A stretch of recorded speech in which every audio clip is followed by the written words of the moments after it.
Hello friends, स्वागत है आपका मेरे चैनल सफलता घंटा पर। आज हम बात कर रहे हैं आपसे भारत दर्शन के बारे में। आपको पता है कि भारत दर्शन की हमारी जो सीरीज चल रही है, इसके अंदर हमने पहले कवर किया था उत्तर प्रदेश। तो आज जो है हमारा वो क्या है, भारत दर्शन 2। अब हमने यहाँ पर 2 क्यों लिखा हुआ है, आप समझ गए होंगे। जिन स्टूडेंट ने पहले वो क्लास ली थी, यानी कि भारत दर्शन की जो क्लास थी उसको लिया था, यानी कि पहला भारत दर्शन जो किया था, उसके अंदर हमने जिस राज्य का दर्शन किया था वो था उत्तर प्रदेश। उसमें उत्तर प्रदेश के बारे में हमने काफी कुछ जाना था, उसको लेकर काफी स्टूडेंट का रिस्पॉन्स मिला। तो अब बात कर रहे हैं हम यहाँ पर, आज जो हमारा भारत दर्शन 2 है वो कर रहे हैं उत्तराखंड राज्य के बारे में। किसके बारे में? उत्तराखंड के बारे में बात कर रहे हैं। तो आइए उत्तराखंड के बारे में थोड़ा सा जानते हैं। उत्तराखंड क्या है और क्या क्या उत्तराखंड से क्वेश्चन, अनेक परीक्षाएं, जितनी आपकी परीक्षाएं, खाली उत्तराखंड की परीक्षाओं या फिर उत्तर प्रदेश की परीक्षाओं की बात नहीं हो रही है। एसएससी, रेलवे या फिर आप किसी भी लेवल का एग्जाम देना, उत्तराखंड से जो क्वेश्चन बनते हैं वो सभी इसके अंदर हम कवर कराने का प्रयास करेंगे। और एक प्रकार से हमारा भारत दर्शन का जो उद्देश्य है, इसके अंदर आप कन्याकुमारी से अगर आप कहें कि एक प्रकार से श्रीलंका तक, यानी कि केरल, तमिलनाडु, या फिर हम देखें अपने जो आसपास के राज्य यानी कि उत्तर भारत की भी अगर हम बात करें, पंजाब, राजस्थान, हरियाणा, दिल्ली, इन सभी का जो बेसिक जो ज्ञान है, जो क्वेश्चन पूछे जा सकते हैं, वो सभी हम कवर करेंगे। जम्मू कश्मीर हो, लद्दाख हो, या फिर पुडुचेरी हो, या फिर अगर हम बात करें असम की, कोई भी आपका राज्य हो सकता है। तो आज हम बात कर रहे हैं आपसे उत्तरांचल के बारे में। उत्तरांचल यानी कि उत्तराखंड। बात है 2000 की। 2000 के अंदर भारत के अंदर 3 नए राज्य बनाए जाते हैं। कितने? 3 नए राज्य बनते हैं। उन राज्यों के अंदर एक होता है उत्तरांचल, यानी कि वर्तमान का उत्तराखंड और उस समय का उत्तरांचल। देखिए राज्य कौन कौन से थे। इनमें था एक था आपका कौन सा, झारखंड था इसके अंदर, और एक था छत्तीसगढ़, और एक था ये उत्तरांचल, यानी कि एक था उत्तरांचल, यानी कि जो वर्तमान का क्या है, उत्तराखंड। तो उत्तरांचल इसके अंदर था। अब उत्तरांचल बना कैसे, इसके बारे में थोड़ा सा जानेंगे। इसका जो नाम परिवर्तन हुआ है इसके बारे में जान लेते हैं। नाम परिवर्तन हो गया इसका कब? 2007 में। क्या? 2007 में नाम परिवर्तन हो गया, यानी कि नाम बदलकर क्या कर दिया गया, नाम बदलकर इसका क्या कर दिया गया, इसका नाम कर दिया गया उत्तराखंड। तो उत्तरांचल से उत्तराखंड हो गया 2007 में। बात आप याद रखेंगे। भारत के अंदर 3 नए राज्य बनते हैं, झारखंड, छत्तीसगढ़ और उत्तरांचल। यही उत्तरांचल था। और इसे जो विभाजित करके जो बनाया गया, जो इसका विभाजन हुआ, यानी कि अगर आप एक प्रकार से कहेंगे, इसको काट कर जो बनाया गया, जो इसको विभाजित किया गया, वो किया गया यूपी में से, यानी कि उत्तर प्रदेश में से। उस समय एक अधिनियम, एक एक्ट आया था, उत्तर प्रदेश पुनर्गठन एक जो आया था उस समय, तो यूपी में से इसको बनाया गया 2000 के अंदर। ये बात आपको याद रखनी है। लगभग कितने जनपदों को काटकर? 13 जिलों को काटकर। कितने? 13 जिलों को काटकर, या फिर आप विभाजित करके समझ सकते हैं। ठीक है, 13 जिलों को अलग करके एक नया राज्य बनाया गया, उत्तरांचल। कब बनाया गया?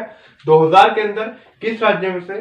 यूपी में से, यानी कि उत्तर प्रदेश में से। जो पहाड़ी क्षेत्र वाले जो इलाके थे, मुख्य रूप से पर्वतीय क्षेत्र वाले, जो पहाड़ी क्षेत्र वाले इलाके थे, उनको काटकर। कौन से इलाकों को, कौन से जिलों को काटकर? मुख्य रूप से पहाड़ी क्षेत्र वाले जो जिले थे उनको काटकर।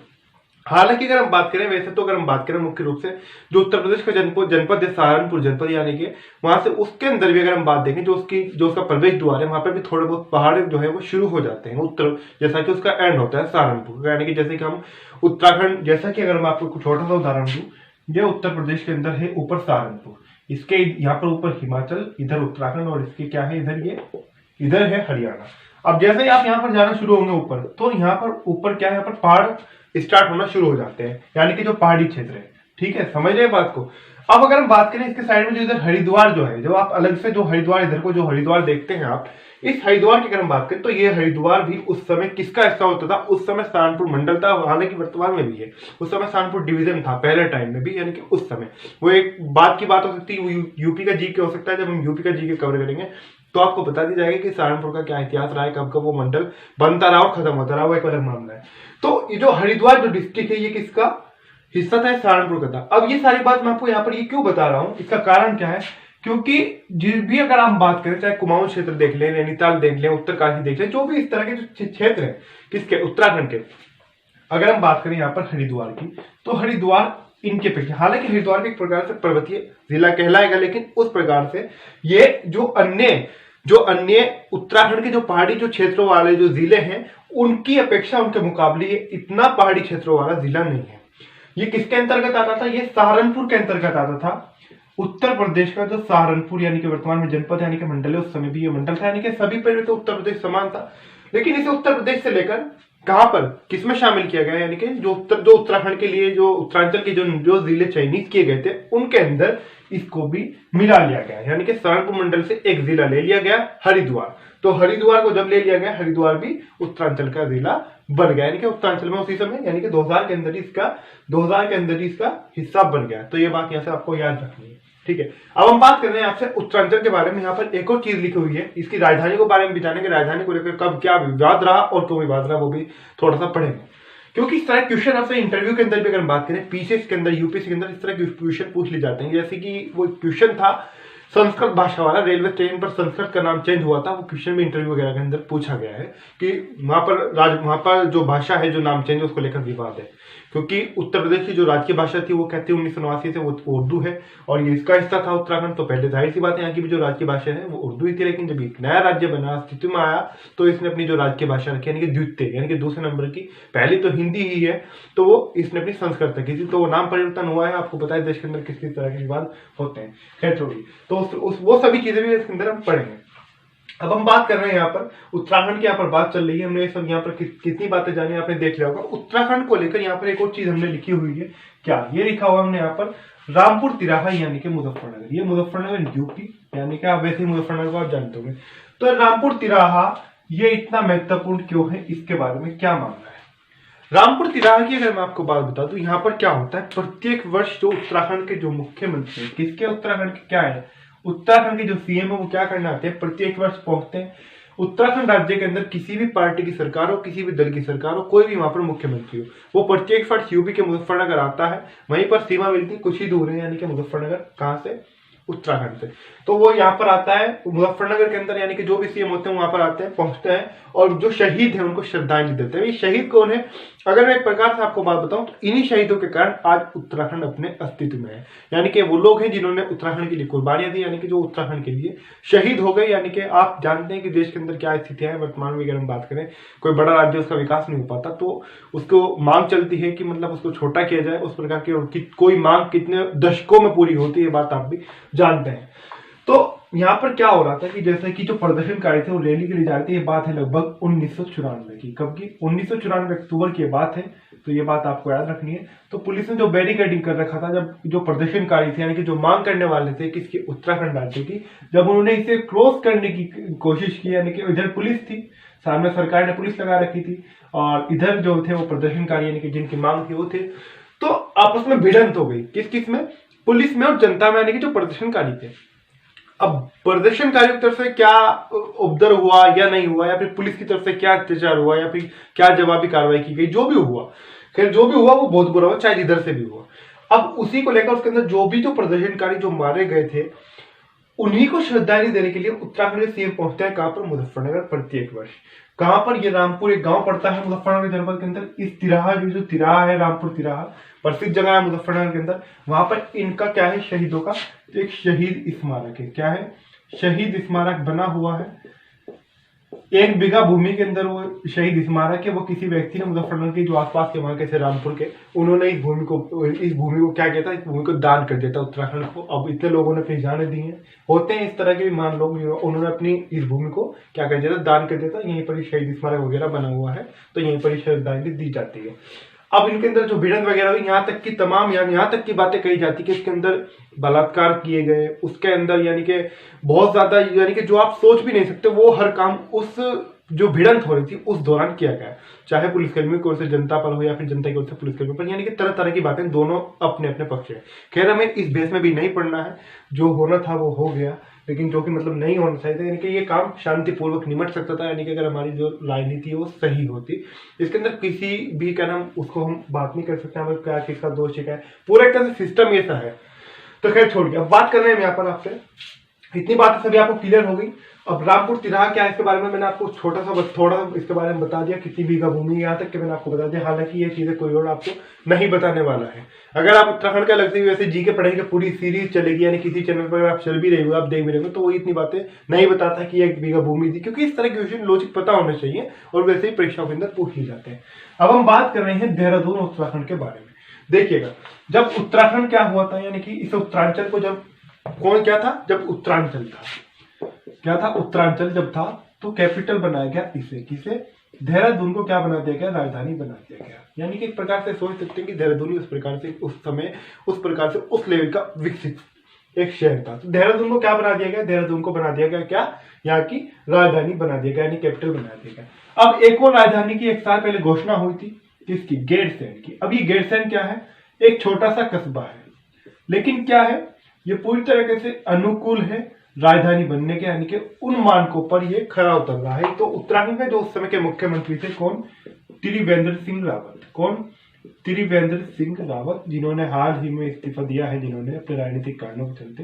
त्रिवेंद्र सिंह रावत के द्वारा इसको क्या किया गया, त्रिवेंद्र सिंह रावत के द्वारा कई प्रकार के अनेक प्रकार के बदलाव किए गए उत्तराखंड के अंदर। उत्तराखंड का जो भौगोलिक क्षेत्र है, भौगोलिक क्षेत्र के कहने का तात्पर्य यानी कि जो वहाँ की प्रशासनिक व्यवस्था कहने, यानी कि राजधानी का बनाना, या फिर जो मंडलों की जो स्थिति थी भौगोलिक रूप से, उसको विभाजित करके और नया मंडल बनाना, ये सभी कारण है, उनके बारे में विभाग आगे पढ़ेंगे। तो त्रिवेंद्र सिंह रावत ने क्या किया, गैरसैंण एक कस्बा पड़ता है, इससे इन्होंने राजधानी घोषित कर दिया। यहाँ पर फिलहाल काम भी चल रहा है इसको राजधानी बनाने को लेकर। और ये जो गैरसैंण है, अब अगर हम बात करें, मान लीजिए कि एक उत्तराखंड पूरा राज्य है, देहरादून तो इस प्रकार से बिल्कुल अलग साइड में पड़ जाता है, ये पूरा शेष क्या हो गया, उत्तराखंड हो गया। तो इसको आप मान सकते हैं जो गैरसैंण है मध्य में आ जाएगा। अब जाहिर सी बात है, यानी कि जो मेन जो पहाड़ी जो क्षेत्रों वाले लोग हैं, चाहे ये हो, ये सारा जो पहाड़ी जो क्षेत्र है, इनकी मांग भी थी कि हमारी मतलब राजधानी एक प्रकार से, हालांकि देहरादून में वही जो स्थिति मैंने आपको यहाँ पर हरिद्वार की समझाई थी, देहरादून के अंदर भी पहाड़ है, लेकिन ये क्या पर दिया है, इनकी मांग थी कि मतलब देहरादून को राजधानी बना दिया गया और यहाँ पर हमें कुछ नहीं मिला। यानी कि ये भी काफी लोग थे, यानी कि चाहे उधम सिंह नगर की बात कर लें या फिर काशीपुर, बहुत सारे डिस्ट्रिक्ट पड़ते हैं यहाँ पर, ये सही जो मतलब पूरी तरीके से यहाँ पर पहाड़ी पहाड़ है। तो इनकी मांग थी कि हमें कुछ नहीं मिला, नहीं कि एक प्रकार से इनकी अपनी एक मंशा थी कि इनको यहाँ पर राजधानी बनाई जाए। तो अब यहाँ पर दो कैपिटल कर दी गई, समर कैपिटल और विंटर कैपिटल।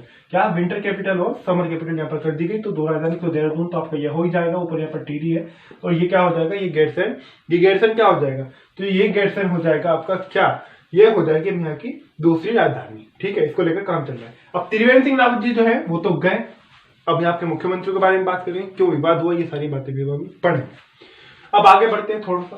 तो कितनी राजधानियां हो गई, राजधानी हो गई, देहरादून हो गई, और क्या हो गई दूसरी, गैरसैंण। तो दो राजधानी क्लियर हुई, देहरादून और गैरसैंण। अब आगे बढ़ते हैं, बात करते हैं यहाँ की राज्य की जो बातें हैं उनके बारे में।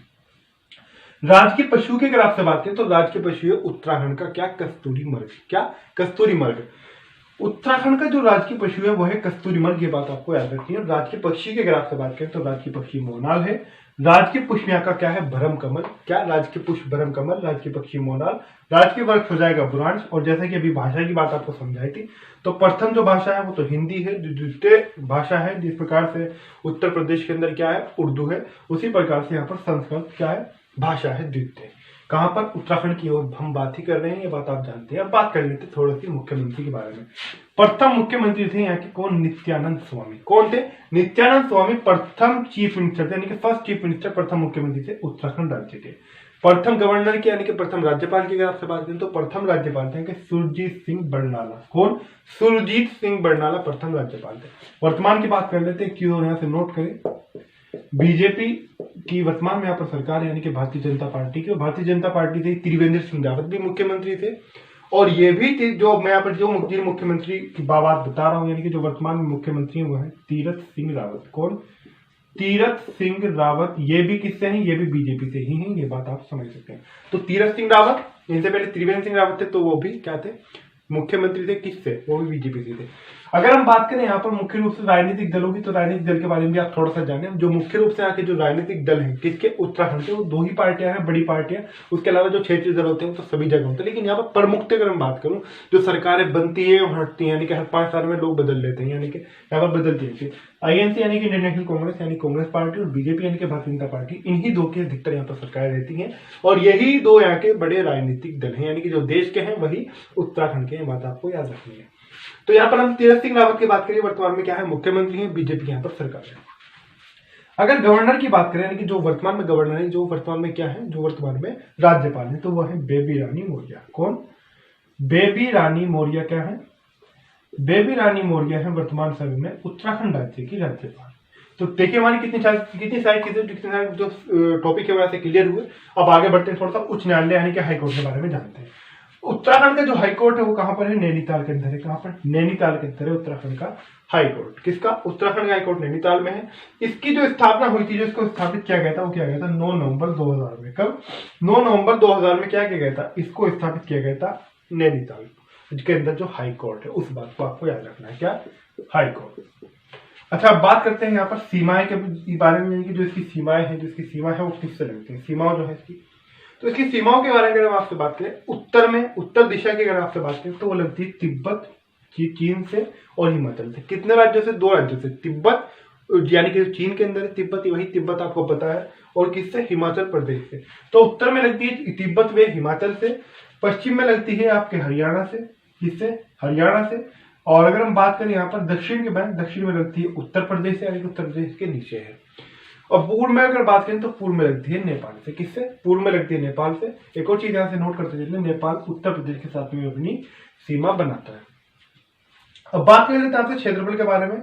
अगर ये सारी चीजें स्क्रीनशॉट लेना है या फिर उतारनी है ऐसी, तो इससे कोई फायदा नहीं होने वाला। उतारना चाहो उतार लो, अपने मन को संतुष्टि दे लो, रट्टे बजा लो, भूल जाओगे, भूलोगे निश्चित है। क्योंकि वही चीज है कि तैयारी करने हैं, कई साल तक नंबर नहीं आ रहा। उसका कारण यही है कि जब तक हाथ से नोट ना बने। उसका कारण ये बंदा भूलता ही इसलिए है, जब एक बार किसी चीज को हाथ से लिख लो, समझ लो सामने वाले से, कोई भी टीचर है, यानी कोई भी जो आपको सही तरीके से समझा रहा है, फिर आप उसको साथ के साथ लिख भी रहे हैं या फिर क्लास को बाद में लिख रहे हैं आराम आराम से देखकर, उससे क्या होगा कि आप किसी भी लेवल की तैयारी कर लेंगे तो कभी भूलने वाले नहीं है। लेकिन अगर आप तुक्के से या फिर ऐसे ही मतलब बोलना है, बहुत छोटी मोटी नौकरी कोई करनी है, तो उससे कोई फायदा नहीं है। और रट्टे बजाकर भी बहुत सारी चीजें ऐसी होती है कि जो आप वहां पर जाकर भूल जाते हो, तो इससे कोई फायदा नहीं है। कि अगर इस प्रकार से अगर आप में कोई स्टूडेंट कर रहा है, लेकिन जो हमारे वैसे अगर बात करूँ आपसे, जो पर्सनल स्टूडेंट है, मेन जो सफलता करने की, जिनको वास्तव में जो सफल होना है, जिनको सक्सेस पानी है, तो वो इस तरह की गलत हरकत नहीं करते। कोई शायद अगर नई स्टूडेंट हो तो वो ऐसा काम कर सकता है। खैर, बात कर रहे हैं यहाँ पर क्षेत्रफल के बारे में। क्षेत्रफल है उत्तराखंड राज्य कितना? 53,483 वर्ग किलोमीटर। कितना? 53,483 वर्ग किलोमीटर क्या है यहाँ का क्षेत्रफल है। जनसंख्या की बात करें तो वो 1 करोड़ है। कितनी? 1 करोड़ जनसंख्या है। अब इसके अंदर जनसंख्या तो 1 करोड़ है, लेकिन इसके अंदर पुरुष जनसंख्या कितनी और महिला जनसंख्या कितनी, इसके बारे में जानते हैं। 0.51 करोड़ क्या है? ये किसकी जनसंख्या है? पुरुष की जनसंख्या है। अगर बात करें लेडीज यानी कि महिलाओं की जो जनसंख्या है वो कितनी? 0.49 करोड़। ये बात आपको याद रखनी है। अब बात करते हैं आपसे जनसंख्या घनत्व के बारे में, यानी कि जो जनसंख्या घनत्व है उत्तराखंड राज्य के अंदर वो है 189 व्यक्ति प्रति वर्ग किलोमीटर। कितना? 189 व्यक्ति यानी कि 189 व्यक्ति पर वर्ग प्रति वर्ग किलोमीटर। ये बात आपको याद रखनी है। लिंगानुपात की बात कर लेते हैं। लिंगानुपात, तो लिंगानुपात जो है वो कितना है? 963 महिलाएं प्रति 1000 पुरुष। कितना? 963 महिलाएं प्रति 1000 पुरुष। ये है यहाँ का क्या? लिंगानुपात। अब बात करते हैं यहाँ पे साक्षरता वगैरह के बारे में। तो साक्षरता की अगर आपसे बात करें तो साक्षरता है यहाँ की 78.8%। कितनी? 78.8% कितनी यहाँ की साक्षरता। पुरुष साक्षरता की बात करें तो 87.4%, और महिला साक्षरता की बात करें तो 70% कितनी यहाँ क्या है की 70.0% क्या है यहाँ की? ये महिला साक्षरता है। ये बात आपको याद रखनी है। अब बात कर लेते हैं विधानमंडल के बारे में। विधानमंडल एक सदनात्मक। अब इस एक सदनात्मक का मतलब क्या होता है कि इस राज्य के अंदर विधानसभा है। क्या है? विधानसभा, यानी कि एक सदनात्मक यानी कि एक तरह का, यानी कि एक सदन है, एक ही सदन है यहाँ पर। विधानसभा, विधान परिषद 2 सदन होते हैं, जैसे कि उत्तर प्रदेश के अंदर 2 है और भी बहुत सारे राज्यों के अंदर 2 सदन है। उसी प्रकार से इस राज्य ज्यादा बड़ा नहीं है, तो यहाँ पर क्या है? यहाँ पर एक सदनात्मक व्यवस्था है और यहाँ पर विधानसभा है, विधान परिषद नहीं है, यानी कि यहाँ पर एमएलसी वगैरह की सिस्टम प्रणाली नहीं है। विधानसभा सीटों की बात करें यानी कि सदस्यों की, तो विधानसभा सदस्य बनते हैं 71। लोकसभा की सीट की बात करें यानी कि लोकसभा सदस्य जाते हैं यहाँ से 5। लोकसभा में राज्यसभा की बात करें तो राज्यसभा जाते हैं कितने? 3। अब हम यहाँ की हमारी बहुत सारी चीजें जो है वो क्लियर हुई। अब आगे बढ़ते हैं, थोड़ा सा और इसके बारे में जानते हैं। आय का प्रमुख स्रोत क्या है उत्तराखंड का, उसके बारे में अगर हम बात करें आपसे, आय का जो प्रमुख स्रोत है उत्तराखंड का वो क्या है? वन्य संपदा एवं पर्यटन। आप जानते हैं कि पहाड़ी क्षेत्रों वाला इलाका है, सारा का सारा पूरा राज्य इसी पर डिपेंड, इसी पर आधारित है। अगर एक बार को अगर हम बात करें कि अभी हमने यहाँ पर हरिद्वार का जिक्र किया था, और देहरादून तो पहले से डेवलप है देहरादून, तो हरिद्वार की अगर हमने बात की थी, हरिद्वार के अंदर मान लीजिए कि 1% अगर पहाड़ भी ना होते तो भी हरिद्वार क्या था? पर्यटन का क्षेत्र था। वही जो इसका आज प्रकार से जिस प्रकार से आज भी इसका क्या है, यानी कि इसके माध्यम से जो सरकार जो आय प्राप्त कर रही है, जो इनकम सरकार को हो रही है, वो वैसे भी होती रहती, क्योंकि ये जो हरिद्वार है ये आस्था की नगरी है, यानी कि इसे देवभूमि भी कहा जाता है, श्रद्धा की भूमि है। तो बहुत बड़ा एक आस्था का नगर है हरिद्वार, तो इसलिए वो प्रक्रिया जब भी चलती रहती है। लेकिन फिर भी अगर आप देखें तो पर्यटन का बहुत बड़ा क्षेत्र है, उत्तराखंड के अंदर पर्यटन काफी मायने रखता है। तो वन्य संपदा और पर्यटन क्या है, यहाँ की आय का मुख्य स्रोत है। प्रमुख नगर यानी कि जो मेन सिटीज है उनकी बात करें आपसे तो देहरादून, हरिद्वार, अल्मोड़ा और नैनीताल है। इसके अलावा और भी कई शहर हैं यहाँ के, जैसे कि अगर हम बात करें देहरादून, हरिद्वार, अल्मोड़ा, नैनीताल यहाँ के मुख्य रूप से जो मेन जो टिहरी भी है वैसे यहाँ पर, तो मुख्य है वो मैंने आपको यहाँ पर बताया है। प्रमुख खनिज की बात करें तो प्रमुख खनिज है तांबा, जिप्सम, फॉस्फेट और लोह अयस्क व सीसा। क्या लोह अयस्क और सीसा, तांबा, जिप्सम और फॉस्फेट क्या है यहाँ के प्रमुख खनिज है उत्तराखंड राज्य के। उत्तराखंड के जो प्रमुख धार्मिक स्थल है, धार्मिक स्थल और पर्यटक स्थल उनके बारे में जाने तो वो है बद्रीनाथ, केदारनाथ, ऋषिकेश, यमुनोत्री, हरिद्वार, गंगोत्री इत्यादि। क्या गंगोत्री आपका ऋषिकेश भी इसी में आएगा, हरिद्वार के बारे में मैंने आपको बताया ही, यमुनोत्री भी यहीं पर है, बद्रीनाथ भी यहीं पर है और केदारनाथ भी यहीं पर है।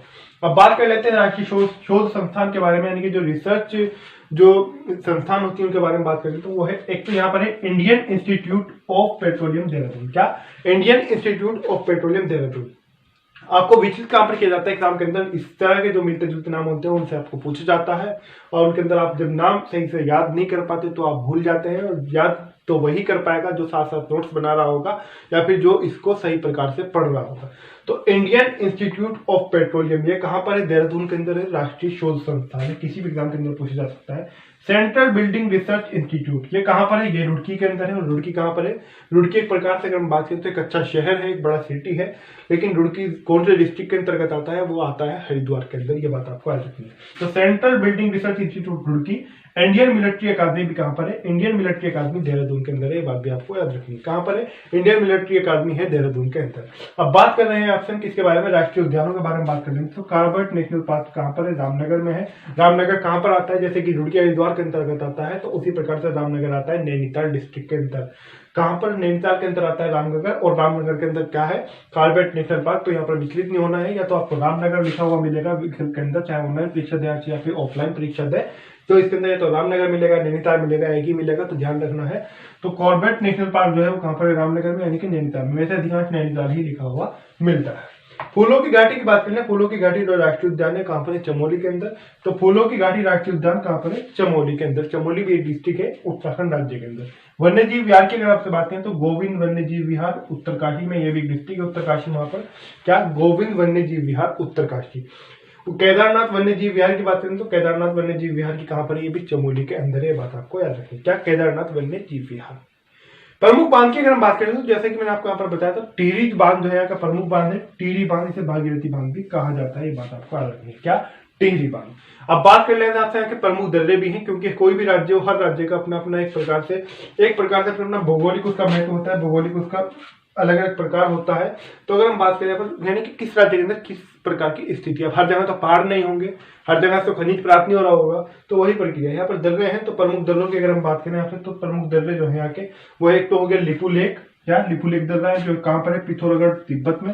कहाँ पर, पिथौरागढ़ तिब्बत। कौन सा, लिपू लेक। अगर बात करें ट्रेल पास की, तो ट्रेल पास जो है ये कहाँ पर है, बागेश्वर पिथौरागढ़। कहाँ पर, ट्रेल पास कहाँ पर, बागेश्वर पिथौरागढ़।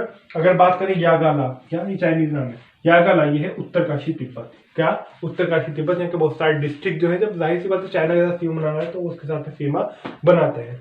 उत्तरकाशी तिब्बत यानी कि यागाला कहाँ पर, उत्तरकाशी तिब्बत, ये बात आपको याद रखनी है।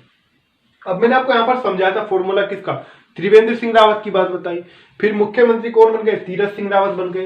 ये सारी प्रक्रिया हुई क्यों, ये मामला चला क्यों, सरकार तो बीजेपी की थी, क्योंकि वही जीत कर आए हैं तो वही रहेंगे, मुख्यमंत्री चेंज होता रहे, उनका अपना आंतरिक मामला है।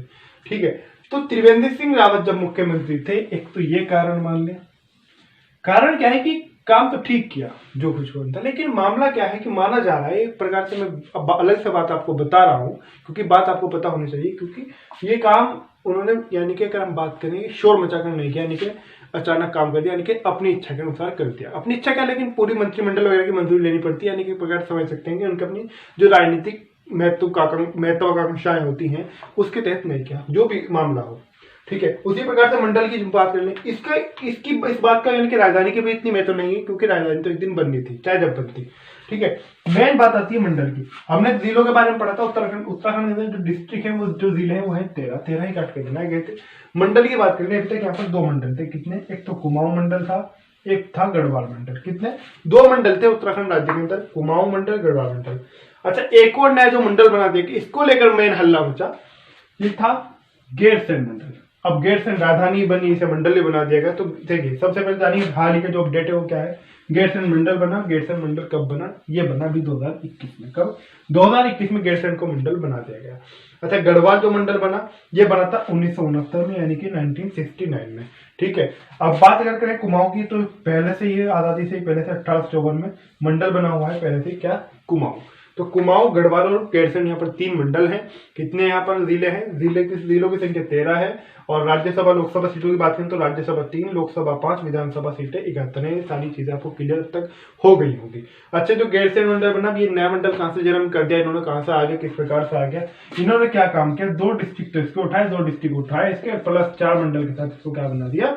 इसको एक मंडल बना दिया। ठीक है, इतनी बात समझ रहे हैं। कुमाऊं है, गढ़वाल में है, 4 जिलों के साथ मंडल इसको बना दिया। 4 जिलों के साथ बनाया कि बहुत बड़ा धन्यवाद है कि बना दिया। एक बात तो उत्तर प्रदेश की अगर हम बात करें तो यहाँ पर 2 डिस्ट्रिक्ट मुजफ्फरनगर सहारनपुर को मिलाकर सहारनपुर मंडल बना दिया गया था। कब की बात है? कभी की बात है, मतलब मैं एक उदाहरण दे रहा हूँ। हालांकि सरकार चाहे तो कुछ भी कर सकती है। 2 ही डिस्ट्रिक्ट थे, मुजफ्फरनगर और सहारनपुर, इनको मिलाकर सहारनपुर, यानी कि जब मैं आपको बता रहा था अभी हाल ही में जब से सहारनपुर मंडल बना हुआ है, तो सहारनपुर जब से मंडल है तो वो जब मंडल बनता है। हालांकि वर्तमान में उसमें 3 जनपद शामिल है, 3 जिले। तो उस समय जब इसको जनपद बनाया गया तो 2 ही जनपद के साथ बनाया गया था, सहारनपुर और मुजफ्फरनगर। खैर छोड़, यहाँ पर 4 है, छोटा राज्य है। यहाँ पर उत्तर प्रदेश काफी बड़ा था, तो काफी है, सही है, मतलब जो कुछ हो रहा है। तो आपको प्रक्रिया समझना है। 2 यहाँ से उठाए, 2 यहाँ से उठाए, गैरसैंण उठा के चौथा यानी कि तीसरा मंडल बना दिया। यहाँ पर 4 जिले 2021 में बनाए, बात भी आपको याद रखनी है। तो भारत दर्शन जो था हमारा, भारत दर्शन यानी कि यहाँ पर समाप्त होता है, पूरा होता है। उत्तराखंड आप घूमे, आपको उत्तराखंड की यात्रा कैसी लगी कमेंट करके जरूर बताएंगे आप। मुझे उम्मीद है शेयर इतना करेंगे जितना आपने भी अब सोचा नहीं होगा। कोई ग्रुप ऐसा ना छोड़े जो भी आपके पास हो जहाँ पर आप इस वीडियो को, इस क्लास को शेयर ना करें। चाहे टेलीग्राम की बात कर ले, फिर व्हाट्सएप या फिर फेसबुक, इंस्टाग्राम, कहीं की भी अगर हम बात कर ले।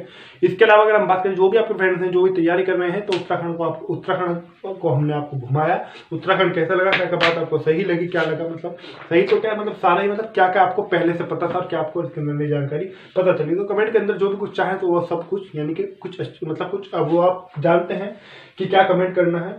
तो क्लास को ज्यादा से ज्यादा शेयर करें और कमेंट अगर के तो आप जरूर बताएं क्लास आपको कैसी लगी। और लाइक तो आप अभी तक कर ही चुके होंगे। एक बात तो याद रखें, जब आप सब्सक्राइब कर रहे हो तो पूरी तरीके से सब्सक्राइब कर दें, यानी कि बेल आइकन को प्रेस करें। यानी कि जब आप को उससे आप क्या फायदा होगा, कि जब आप पूरी तरीके से सब्सक्राइब करेंगे उससे आपको क्या फायदा होगा, जो मेरी नई क्लास आएगी उसका नोटिफिकेशन, उसकी सूचना सबसे पहले आपको मिलेगी। तो इसलिए पूरी तरीके से सब्सक्राइब जरूर कर दें। और साथ ही साथ कोविड की हमारी क्लासेस चल रही हैं, कोविड-19 क्वेश्चन की, उन क्लासेस को भी जरूर लेते रहे। प्रतिदिन स्पेशल करंट अफेयर्स आ रही है। CCC का क्रैश कोर्स चल रहा है। CCC आप जानते हैं कि वो करना जरूरी है। तो ये सारी बातें जो भी कोई आप में इंग्लिश स्टूडेंट इन क्लासेस को नहीं ले रहा है तो इन क्लासेस को भी लेना शुरू जरूर कर दे। तो उत्तराखंड का है भारत दर्शन हमारा दूसरा पूरा हुआ। पहले हम उत्तर प्रदेश कवर किया, दूसरे में उत्तराखंड पूरा किया। अब तीसरे में एक और नया राज्य हम कवर करेंगे। उसी प्रकार से पूरे भारत की हम यात्रा करेंगे। तो आज की क्लास जो है वो यहीं तक की थी।